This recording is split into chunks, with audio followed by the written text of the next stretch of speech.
Now, Neil Oliver, I know this is just one minister, one man, but look, we've been completely lacking any moral integrity, haven't we, in terms of cabinet ministers actually quitting because of their opposition to lockdowns, even though lots of them are privately opposed. So I'm sorry, for me, this did feel like a game-changing moment. Am I getting too excited?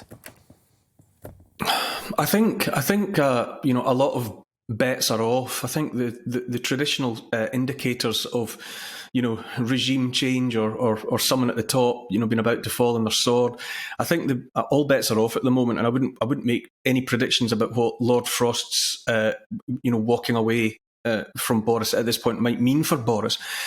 However, I think what it does seem to suggest is that there you had someone who was a committed Conservative in the traditional vein, committed to Brexit, who presumably felt that the foundations laid over the last couple of years or prior to COVID were not being built upon, might never be built upon.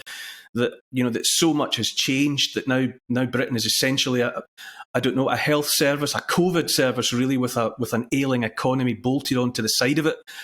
And maybe Lord Frost just couldn't bear to be around that anymore.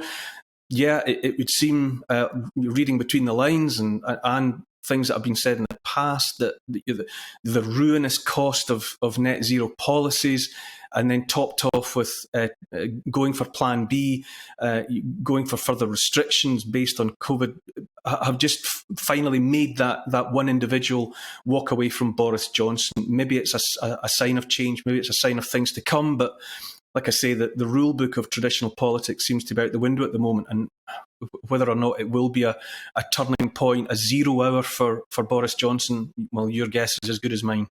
Yeah, well, I was feeling positive on Saturday night, Neil.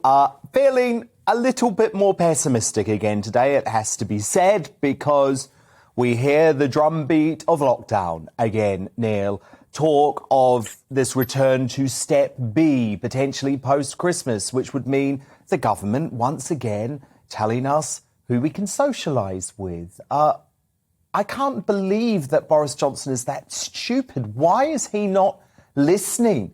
Listening to folk like Lord Frost, listening to his party. I don't get why he continues to be enthralled by Whitty and Vallance and these unelected scientists. I agree. I think Boris Johnson is just listening to a stuck record, and Vallance and Whitty and the rest of the advisors around him are just a stuck record.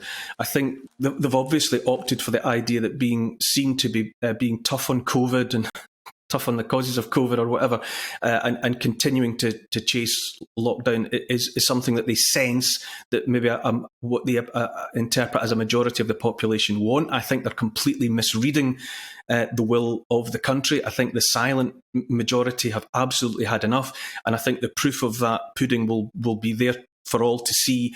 I think even if a lockdown is brought in, I predict that it will be flouted and broken, and people will just go about their business, having finally, and after an intolerable period, having had enough.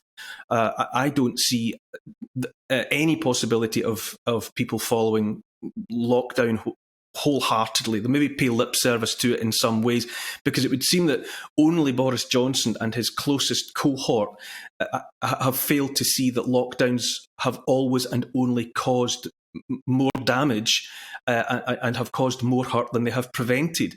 The fact that after 2 years of ruinous lockdown, all the well-rehearsed consequences to the economy, to livelihoods, to people's mental and physical health, the fact that Boris Johnson is remaining faithful to that dead horse, that he keeps flogging that dead horse of lockdown, I don't know. He doesn't seem to have any ability to listen to anything, as I say, but that same old broken record. I was amazed, and it was great to hear Carol Malone there before this segment, apparently waking up to the fact that COVID need not be the end of the world. And she seemed to be acknowledging that natural immunity obtained from contracting a mild form of the virus might be the perfect Christmas gift for all. natural immunity being the gold standard of protection from viruses, so far as the tried and trusted medical textbooks have always made clear. And if Carol Malone is waking up to that, then surely Boris Johnson could wake up to that reality as well.